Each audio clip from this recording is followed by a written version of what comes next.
And action. It's good. Okay.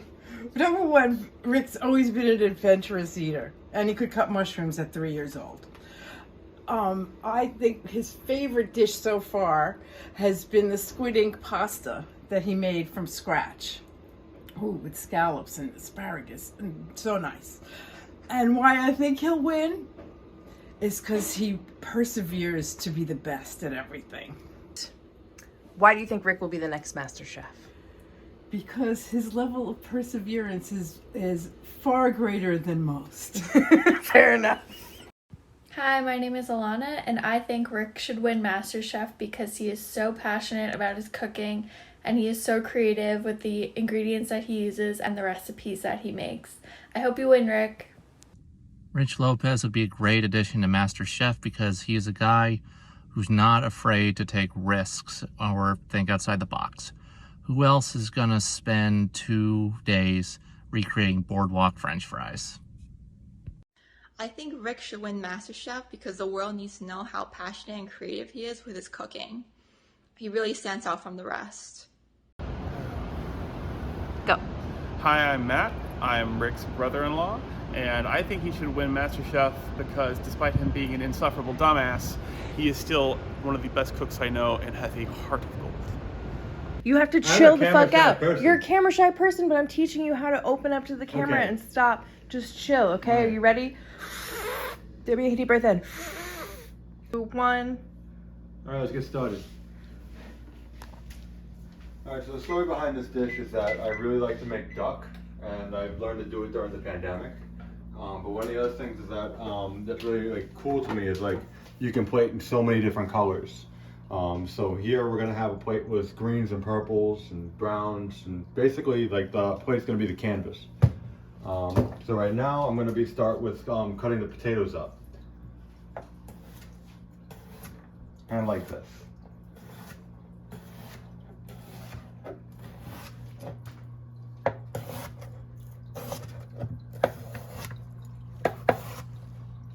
And with these potatoes, there's 2 different kinds. These are just regular purple, and they're in the middle, like this, a white on the edge. But these other ones are actually just purple all the way through.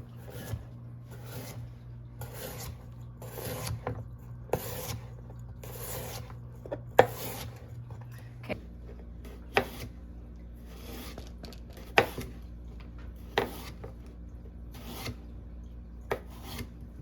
Is the oven gonna explode? It's making a hissing sound. Is the oven gonna explode? That's not a very comforting answer. I'm focused on the task at hand, sissy. Throw you off your game. Shut up, sissy.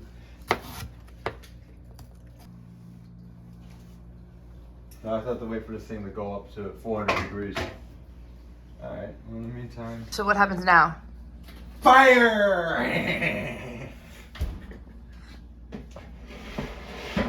What? The glaze is the next thing I could do. Are you gonna start the glaze? Yeah, because I have to reduce it down. So the next order of business here in this kitchen, where I do most of my hating, is making glaze. Because the glaze has to reduce down by half once I make it. So I'm gonna start with these black raspberries here. I'm gonna use almost all of them. I don't need all of them, but I'm gonna put them on the bottom like this.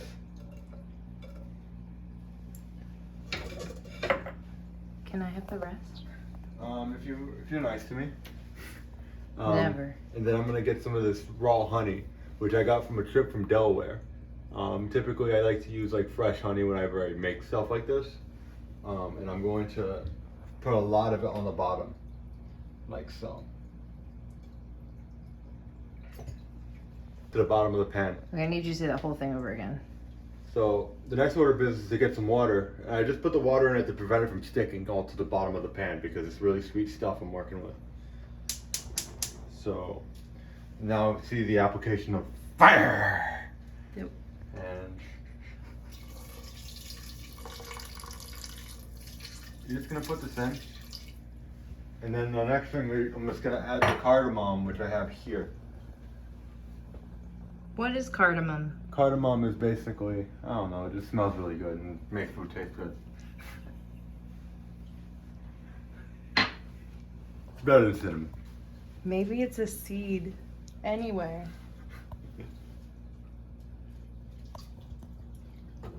Now come over here and smell that, sissy. Okay. Help me down now. Oh, no, this is dangerous. I gotta. So I typically start with these ingredients first, mainly because like they take the longest to work with. And then I cook the duck breast somewhere in between. What do you cook the duck breast in? I cook it in its own fat.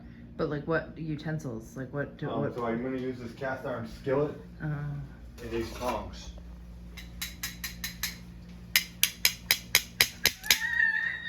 And the gin.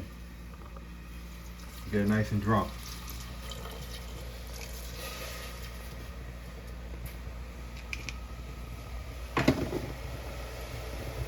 How does that smell, sissy?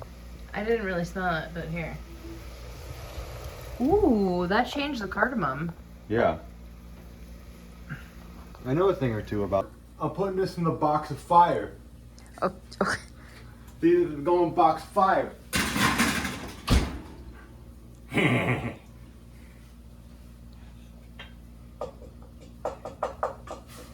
kind of sound like Waluigi. Maybe I am Waluigi. Maybe I'll play MasterChef as Waluigi. No, I'm sure there's some licensing. No, I can ask Nintendo. No, Maybe. Nintendo's not cash like that. Yeah, I guess I'd be playing like Nintendo if I tried. Yeah, can I have some water, please? Yeah, sissy. So what is this in this bowl over here? What bowl? Right over there. This? The red bowl. Oh, that's the next thing I have here, which is going to be the dandelion greens. Okay. I have a thing of elephant garlic because I find it a lot easier to cut and deal with. Serrano peppers. You see the dandelion greens, but also some rosemary for when I put the duck on the cast iron. Gotcha.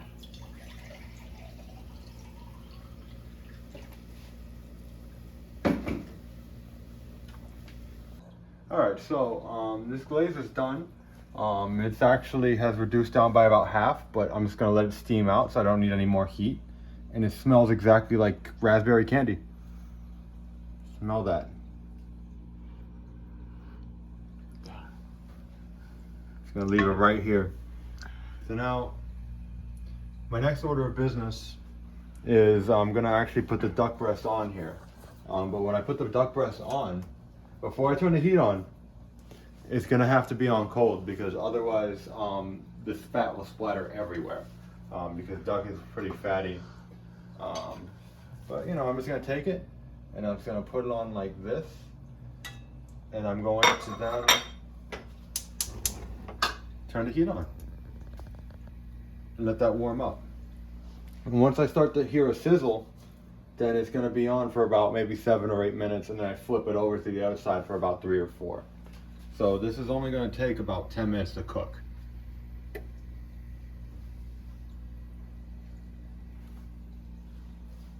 What? So why are you gonna win? Well, you know, you guys found me, you found my food Instagram, so I guess now is my time to compete and win this thing. You know, I did tell you like during like the interview, I was like, Gordon, what are you going to do about it? I'm going to win.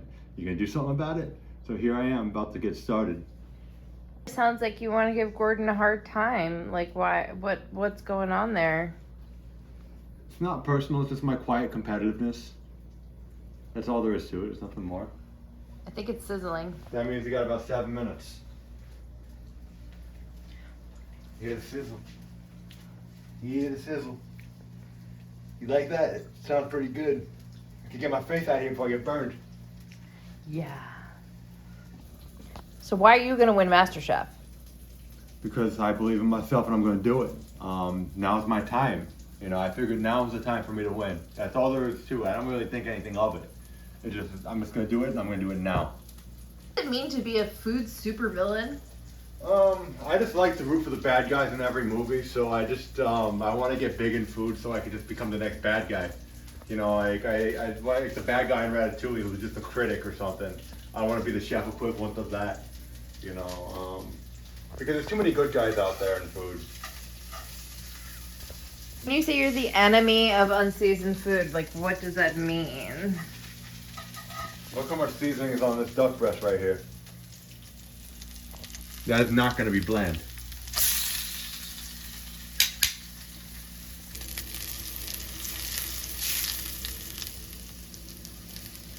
Don't grab me. I'm gonna. And I usually separate it because if I keep it on, the duck breast doesn't cook evenly.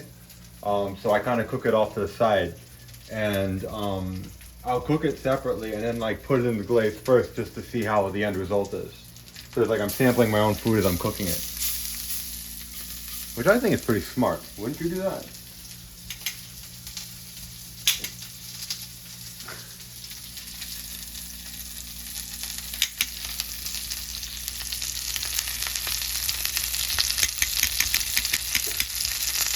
So point to the breast and the tenderloin.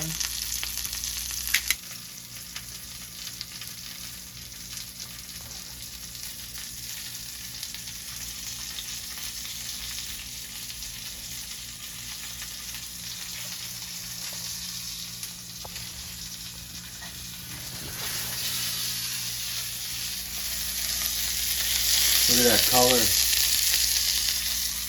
So in the last 2 minutes of the 7, I always pan sear it. I sear the sides, so that way when I cook it, the whole thing will cook evenly. This is the part I don't really like very much because like the heat will actually get on my hand and I have to like take it off. So it gets mad hot.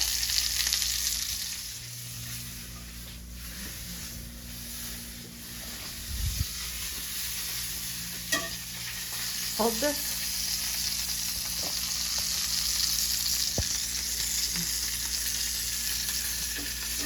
Oh, that's not gonna work. No. I'll do it. I have to do it myself. No, I'm gonna let you ruin the stuff. Yeah.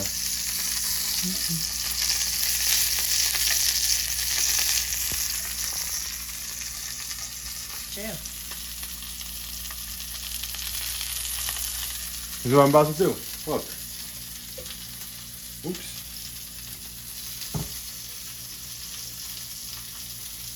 I need a thing here. I guess this will do.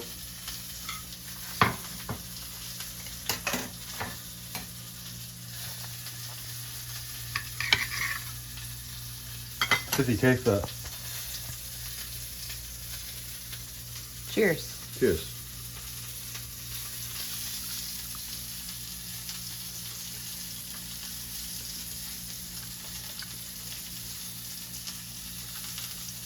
That's delicious, my friend.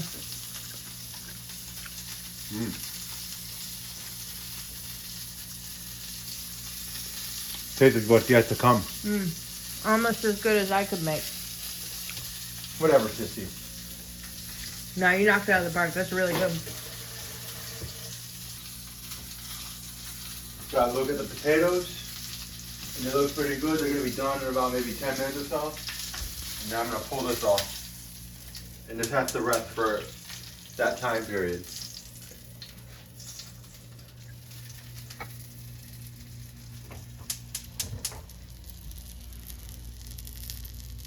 Nice and crispy. That's the way we like it.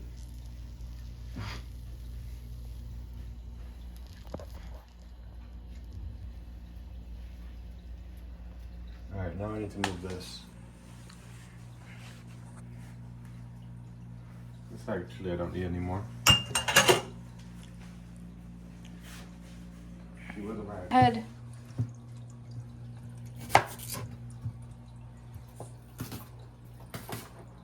What are you chopping? I'm chopping elephant garlic. I sometimes get this stuff because like I'm pretty lazy when it comes to peeling garlic, and this is a lot easier. This does the same thing. Oops. Yeah, my knife skills suck. It's like you can get a contestant that admits to that. I'm gonna need help here.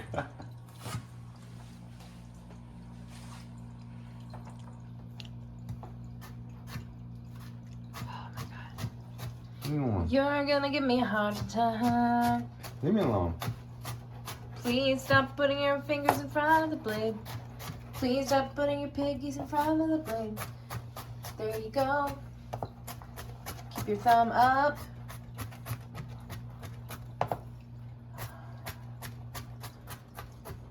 Can't stand you. Or loathe you. Excuse me.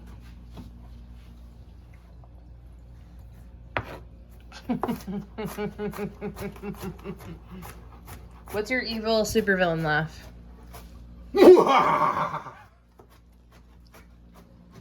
Can I get that again? I didn't quite get that.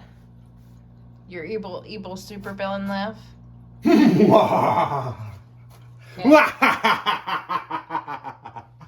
Okay, one more.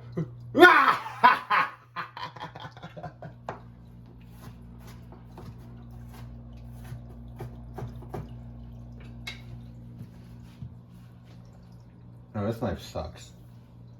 Yeah, so change knives. Yeah, I'm going to change knives.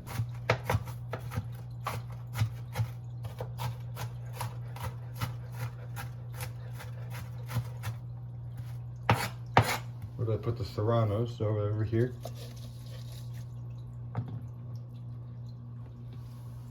We're gonna make this spicy so I won't like it. No, that's how I always make it. So I don't like it. Didn't we always do that when we were kids? I would make it in a way that you wouldn't like it, and that's how I liked it. Yep. It's almost like I made your taste. I was the taste maker for you. All of your decisions were based on mine. Yeah, you know, you like chocolate, I like vanilla. Yeah, exactly. You It's know, almost like you can thank me. I loathe you for that very much. Pan here. You did what? I put some olive oil in this little pan right here because I'm gonna put the dandelion greens in a second. But right now, so like what I'm going to do is I'm actually going to toast these before I cut the dandelion greens and add them. And You're gonna do what? I'm gonna toast Oh, we all forgot. these. I'm gonna toast them.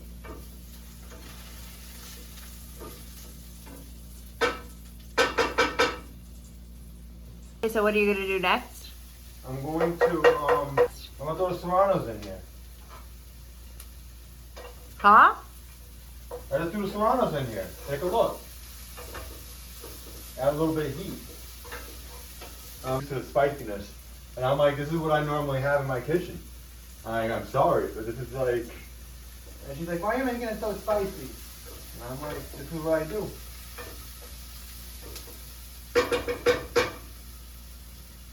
The next thing I'm gonna do is turn the oven off. Because once I throw the dandelion greens in here, I'm putting the potatoes out. Hold on. Oh.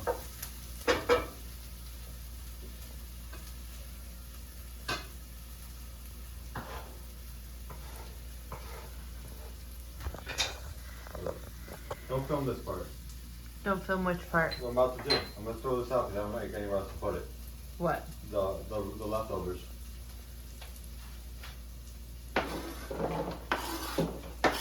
Could have used all that. I could have, but.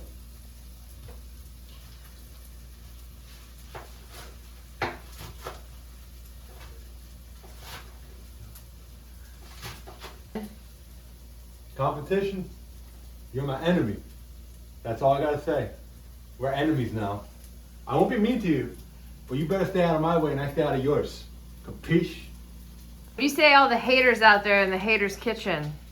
Well, bring on the hate, because hate is my motivation. I need all the haters.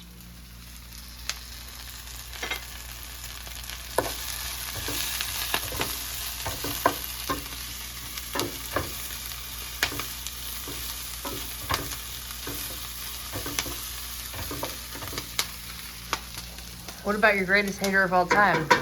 Oh, the one behind the camera. To you, I loathe you. I loathe everything about you.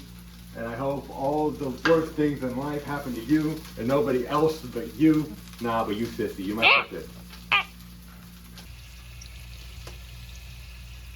How those look, sissy? Great.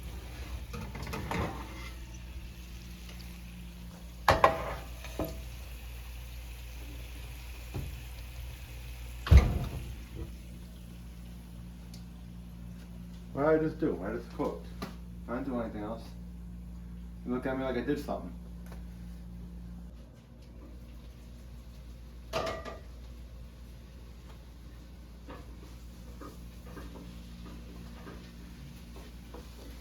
So Rick, why did you start cooking duck? Because I wanted a challenge, because like I used to cook a lot of chickens growing up, and I thought at first that cooking the duck is the same way as cooking a chicken, but I realized it was not true. So then I learned how to cook duck the right way, and I was like, holy crap, this is delicious. And so I wanted to work on mastering it, and I think it became my calling card. What would you say are the essential elements of a hater's kitchen? They're pretty simple. Just a general disdain for garbage food, a disdain for people who don't use seasoning, and also a disdain for the boring. You know, you always got to keep it interesting in the kitchen, you know, because otherwise you're not going to have any fun, because you have so many people who hate cooking, and just because they don't know what the hell they're doing. And if you know what the hell you're doing in the kitchen, it actually can become a lot of fun. So when I was about 19, Sissy had some extra money and treated a little brother to Prune, which is a restaurant on the Lower East Side. And then she introduced me to a food called sweetbreads, which I didn't know what they were. But then she said it's part of the thyroid or some gland of a sheep. And I was like, oh, this is pretty delicious. I've never heard of this before. And I would not find this in the supermarket. So that's one of the things that really got me into cooking. But my favorite story I like to tell that got me into cooking was about 10 years ago. I dated this girl, and I had gone to a family gathering. And one of the things that happened was the food was really, really bland. So I remembered this for next time. And the way I went to her family gathering was a little bit like this. So I sat down, and I was looking at the food. I was looking at everybody else, and I was doing this.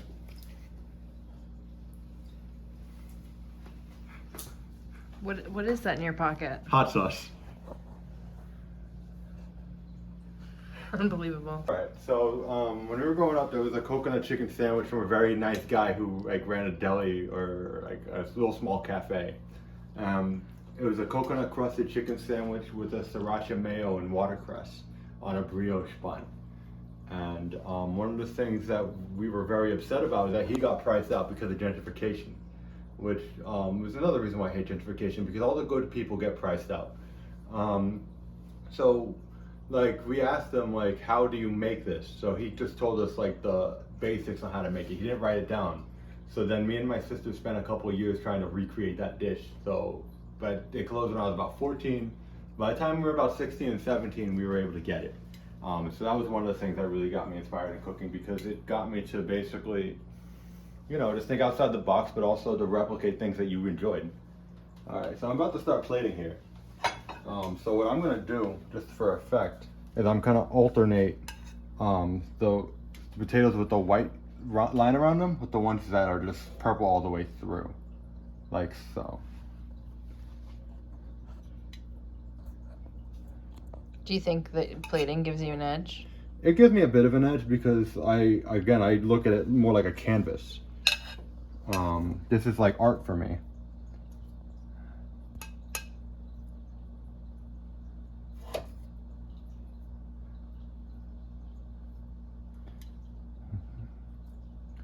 What do you think?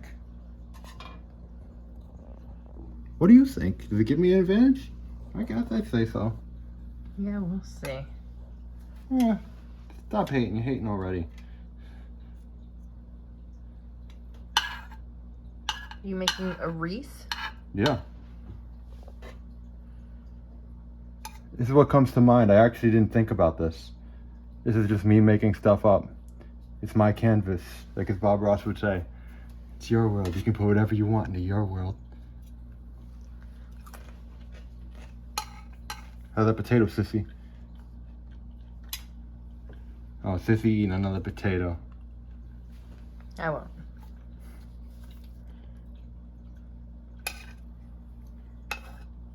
I'm just being a little slow here.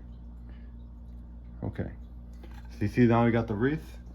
And now I'm gonna put the dandelion greens in the middle. Like so. Have a little splash of color.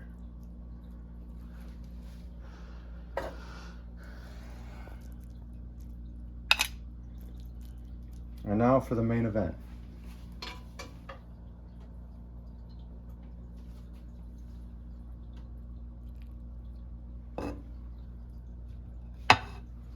Oops. Made a little mistake here. There we go. There's my duck breast with a raspberry gin glaze with purple potatoes and dandelion greens. So let me serve that to you, sissy.